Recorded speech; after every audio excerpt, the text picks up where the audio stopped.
Halo sahabat, apa kabar? Salam jumpa. Kembali Anda simak Jatim News Today untuk edisi hari ini Selasa 3 Agustus 2021. Update penanganan COVID-19 untuk kali ini seperti biasanya disiarkan serentak di beberapa RPPL jaringan Radio Jawa Timur, di antaranya Radio Persada Kabupaten Blitar, Suara Madiun, Suara Gresik, Mardika Kota Blitar, Ersal Nganjuk, Radio Suara Tuban, Radio Realita Pamekasan, Praja Angkasa Trenggalek, RGR Tulungagung, dan Malawapati Bojonegoro serta Remaja Klasik Radio Malang. Bersama saya Ilham Dianta. Rangkuman kabar update penanganan COVID-19 untuk regional Jawa Timur segera sahabat simak dalam Update COVID-19. Ya sahabat, kita coba buka catatan pertama dalam bentuk visual terkait dengan update penanganan COVID-19 untuk kali ini. Kita coba buka catatan dari Diding Yunarto dari Suara Sidoarjo. Hari ini berbagi informasi pemerintah Provinsi Jawa Timur dan Kodam 5 Brawijaya mulai buka layanan vaksin untuk dosis kedua. Diding Yunarto, silakan. Mulai Senin 2 Agustus kemarin, pemerintah Provinsi Jawa Timur mulai membuka layanan vaksin dosis kedua COVID-19 untuk masyarakat.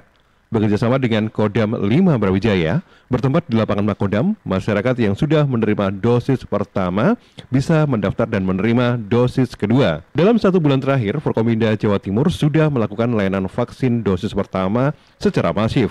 Dan kegiatan ini terus dilakukan bersamaan dengan dibukanya untuk layanan dosis kedua. Mayor Jenderal TNI Suharyanto, Panglima Kodam 5 Brawijaya, yang datang dan melihat langsung kegiatan vaksin dosis kedua ini bilang, layanan vaksin dosis pertama tetap ada dan secara bertahap. Mulai Senin 2 Agustus, layanan dosis kedua dibuka juga, terutama untuk masyarakat yang sudah waktunya diberikan dosis kedua. Memang yang hari ini dilaksanakan itu kalau hitung-hitungannya adalah 1 Agustus kemarin. Tapi kan ini bukan hitungan matematika, artinya kalau kurang sehari, kurang 2 hari, bahkan beberapa ahli yang menyatakan bahwa lewat beberapa minggu dan bulan itu sebetulnya nggak apa-apa.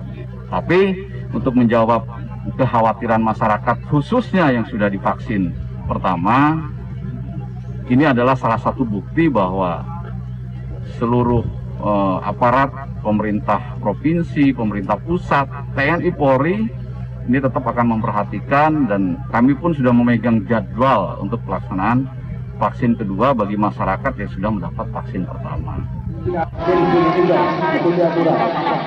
Secara keseluruhan, terdata untuk sasaran vaksinasi di Jawa Timur lebih dari 31.800.000, terdiri dari tenaga kesehatan, lanjut usia, petugas layanan publik, kelompok masyarakat yang rentan dan umum, dan kelompok usia 12-17 tahun. Sampai 1 Agustus kemarin, di Jawa Timur ada 7.600.000 lebih yang sudah divaksin dosis pertama, atau 23,95% dari total sasaran vaksin. Untuk dosis kedua, sudah diikuti lebih dari 3.160.000 atau 9,96%. Target dari pemerintah Provinsi Jawa Timur, herd immunity atau kekebalan komunal, bisa 70%, tepat di hari peringatan HUT RI ke-76 di 17 Agustus nanti. Diding Yunarto, Suara Sidoarjo. Terima kasih Diding Yunarto. Hari ini berbagi kabar, sahabat, pemerintah Provinsi Jawa Timur dan Kodam 5 Brawijaya mulai buka layanan vaksin untuk dosis kedua. Baik, kita coba buka catatan lainnya masih dalam bentuk visual. Dari Gresik ada Putri Rizkiana yang hari ini berbagi kabar Bupati Gresik lepas relawan tenaga kesehatan untuk puskesmas dan rumah sakit. Selengkapnya Putri Rizkiana, silakan. Upaya percepatan pelaksanaan vaksinasi di Kabupaten Gresik serta optimalisasi tenaga kesehatan yang bertugas di puskesmas dan rumah sakit.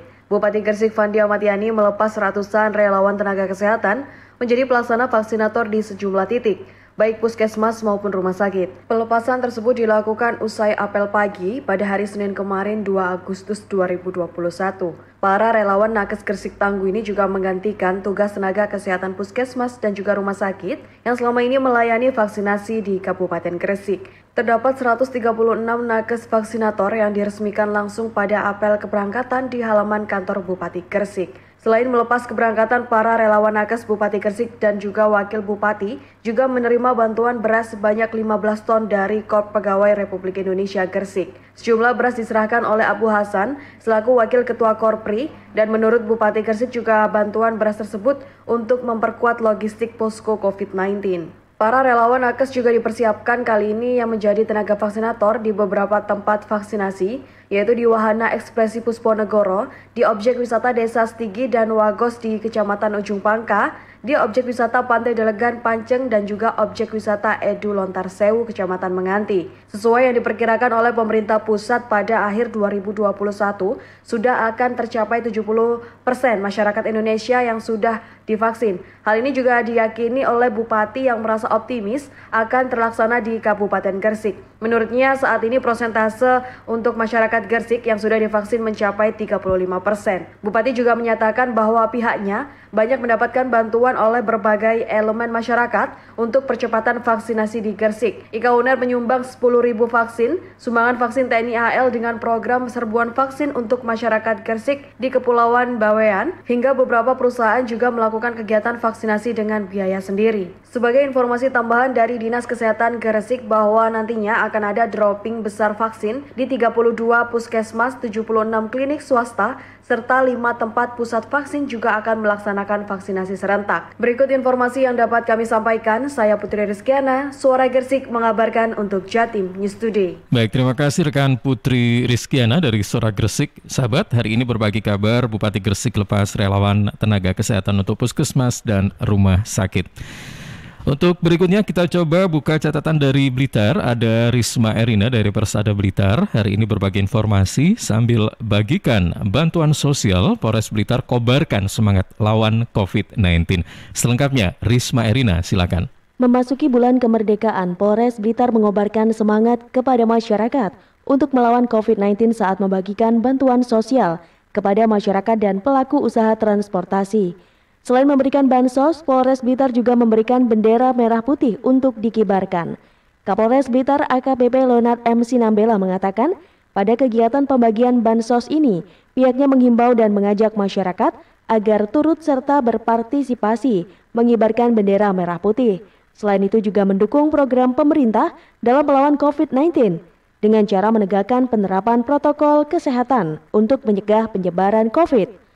Untuk diketahui, pemberian bansos dilakukan kepada sopir bus dan travel di Kecamatan Kesamben, serta ojek online di Kecamatan Lingi. Selain itu juga menyasar masyarakat umum terdampak PPKM level 4. Dari Blitar, Fatan Hadi mengabarkan. Ya, terima kasih. Ada Risma Erina dari Persada Blitar. Hari ini berbagi kabar sambil bagikan bansos. Polres Blitar kobarkan semangat lawan COVID-19. Sahabat, kita masih di Jatim News Today, masih update penanganan COVID-19 untuk kali ini. Untuk informasi berikutnya kita coba buka catatan dari Madiun. Ada Amanda dari Suara Madiun. Hari ini berbagi informasi Wali Kota Madiun ikuti rakor peningkatan kapasitas kepemimpinan kolaboratif tangani pandemi. Selengkapnya Amanda, silakan.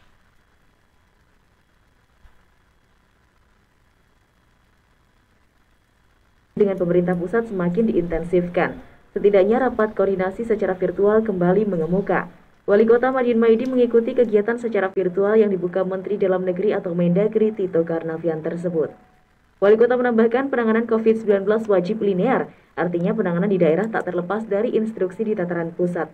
Karenanya dibutuhkan kolaborasi kepemimpinan agar penanganan lebih optimal. Koordinasi yang dilakukan dari berbagai hal. Pemerintah pusat juga memberikan saran dan masukan terkait program dan kendala yang terjadi di daerah. Selain itu, pemerintah pusat juga memberikan beragam informasi yang dapat menjadi acuan kebijakan yang diambil di daerah. Wali Kota berharap penanganan semakin baik dengan kolaborasi serta sinergitas yang baik tersebut. Wali Kota berharap masyarakat bersabar dan terus disiplin mengikuti anjuran dan aturan yang ditentukan. Sebab upaya pemerintah tidak akan maksimal tanpa campur tangan masyarakat. paling tidak dengan disiplin protokol kesehatan. Amanda, Suara Madiun melaporkan untuk Jatim News Today. Terima kasih rekan Amanda, Suara Madiun. Hari ini berbagi kabar Wali Kota Madiun ikuti rakor peningkatan kapasitas kepemimpinan kolaboratif tangani pandemi. Sahabat, kita coba buka catatan dari Blitar. Ada Afik Rahardian dari Mahardika. Berbagi kabar Dinas PUPR Kota Blitar mulai pasang skat ruang rawat rumah sakit lapangan di Gor Soekarno-Hatta. Selengkapnya Afik Rahardian, silakan. Persiapan tengah dilakukan untuk mewujudkan rumah sakit lapangan di Gor Soekarno-Hatta, Jalan Kalimantan, Kota Blitar untuk penanganan COVID-19 jika terjadi lonjakan kasus. Yang terbaru, pemerintah Kota Blitar melalui Dinas Pekerjaan Umum dan Penataan Ruang PUPR mulai memasang skat ruang perawatan. Dindin Ali Nurdin, Sekretaris Dinas Pekerjaan Umum Kota Blitar, ditemui di sela-sela peninjauan Gor Soekarno-Hatta Senin 2 Agustus 2021 menjelaskan, saat ini pihaknya tengah menyiapkan berbagai kebutuhan penunjang Gor Soekarno-Hatta sebagai rumah sakit lapangan dan extension atau perpanjangan dari RSUD Mardiwaluyo. Persiapan tersebut diantaranya pengerjaan penyekatan ruang perawatan. Menurut Dindin, ada sekitar 48 tempat tidur yang tengah disiapkan dengan penyekat bongkar pasang. Langkah ini dinilai efektif mengingat pemanfaatan Gor sebagai rumah sakit lapangan hanya berlaku sementara. Selain itu, jika terjadi perpindahan lokasi rumah sakit lapangan juga masih dapat dilakukan tanpa merusak kondisi bangunan yang lama. Tidak hanya itu, Dindin mengaku juga menyiapkan keperluan lain baik di dalam maupun di luar gedung, termasuk keperluan sarana prasarana bagi tenaga kesehatan. Pihaknya memperkirakan semua proses pekerjaan akan memakan waktu 5-6 hari kerja. Ditargetkan seluruh pekerjaan rampung dan dapat digunakan minggu depan. Menyiapkan extensionnya rumah sakit Mardiwaluyo ini dimulai hari ini, hari Senin. Kita targetkan sekitar 5-6 hari nanti untuk penyekatan ruang rawat. Nanti ditargetkan untuk 48 tempat tidur. Sementara itu, Sobat, Gor Soekarno-Hatta rencananya akan digunakan sebagai extension RSUD Mardiwaluyo khusus menangani pasien konfirmasi COVID-19 dengan gejala ringan sampai sedang. Selain itu juga untuk membackup jika ruang isolasi di RSUD Mardiwaluyo penuh. Afik Rahardian, Mahardika FM. Afik Rahardian dari Mahardika FM. Dinas PUPR Kota Blitar mulai pasang skat ruang rawat rumah sakit lapangan di Gor Soekarno-Hatta. Baik, sahabat, kita masih di buka catatan dari Kota Blitar. Ada Surya Muhammad dari Mahardika FM. Hari ini berbagi informasi isolasi terpusat di kampus 3 UM resmi di launching. Wali Kota Blitar berharap kasus COVID-19 segera terkendali. Selengkapnya Surya Muhammad, silakan. Pemerintah Kota Blitar resmi melonsing lokasi isolasi terpusat atau isoter di Kampus 3 Universitas Negeri Malang atau UM di Blitar, Jalan Insinyur Soekarno, Senin 2 Agustus 2021. Langkah ini menjadi upaya pemerintah kota dalam mengendalikan kasus COVID-19 sekaligus meminimalisir warga yang isolasi mandiri. Santoso, Wali Kota Blitar, mengatakan isoter dikhususkan bagi warga Kota Blitar yang terpapar COVID-19 tanpa gejala atau bergejala ringan. Pihaknya memastikan isoter memberikan pelayanan yang menyenangkan karena tempat yang disiapkan nyaman, memiliki sirkulasi udara yang bagus, sarana olahraga yang memadai, wifi gratis, dan lain-lainnya. Warga yang isolasi di isoter juga akan menerima makanan bergizi dan multivitamin sehingga proses penyembuhan akan lebih cepat. Soal pelayanan, isoter mendapatkan dukungan dari Stikes dan Poltekkes Kota Blitar yang menerjunkan seratusan mahasiswa semester akhir sebagai tenaga relawan. Sedangkan untuk sarana lainnya, isoter Kota Blitar memiliki 50 kamar dengan kapasitas 200 orang. Pihaknya berharap dengan ketersediaan kamar yang ada bisa mengurangi jumlah warga yang saat ini menjalani isolasi mandiri di rumah, sehingga kasus COVID-19 segera terkendali. Karena kami yakin di sini tempatnya cukup bagus, sinar matahari pagi hari, lokasi untuk berolahraga, itu secara psikologis paling tidak sudah membawa satu penyembuhan, karena dari pikiran dan perasaan yang senang, nyaman, ini saya yakin bisa mempercepat proses. Selain isoter, pemerintah Kota Blitar juga menyiapkan rumah sakit lapangan di Gor Soekarno-Hatta untuk mengantisipasi lonjakan kasus. Lokasi ini dikhususkan bagi pasien COVID-19 bergejala berat dan membutuhkan penanganan medis. Surya Muhammad, Mahardika FM. Terima kasih rekan Surya Muhammad Mahardika FM. Hari ini berbagi kabar isolasi terpusat di kampus 3 UM resmi di launching. Wali Kota Blitar berharap kasus COVID-19 segera terkendali. Baik sahabat, informasi dari Surya Muhammad tadi sekaligus menjadi sajian terakhir atau penutup dalam Jatim News Today. Update penanganan COVID-19 untuk edisi hari ini Selasa 3 Agustus 2021. Terima kasih untuk Radio Persada Kabupaten Blitar, kemudian Suara Madiun, Suara Gresik, Mardika Kota Blitar, Ersal Nganjuk, Radio Suara Tuban, Radio Realita Pamekasan, Praja Angkasa Trenggalek, RGR Tulungagung, Malopati Bojonegoro, dan Lembaga Klasik Radio Malang yang menyiarkan secara serentak program ini. Saya Ilham Dianta pamit, jaga kesehatan, terima kasih dan sampai jumpa. Perkembangan penanganan COVID-19 untuk wilayah regional Jawa Timur sudah sahabat simak dalam Update COVID-19. Update COVID-19 bisa sahabat simak Senin sampai Sabtu jam 11 siang. Persembahan dari Asosiasi Lembaga Penyiaran Publik Lokal Jawa Timur.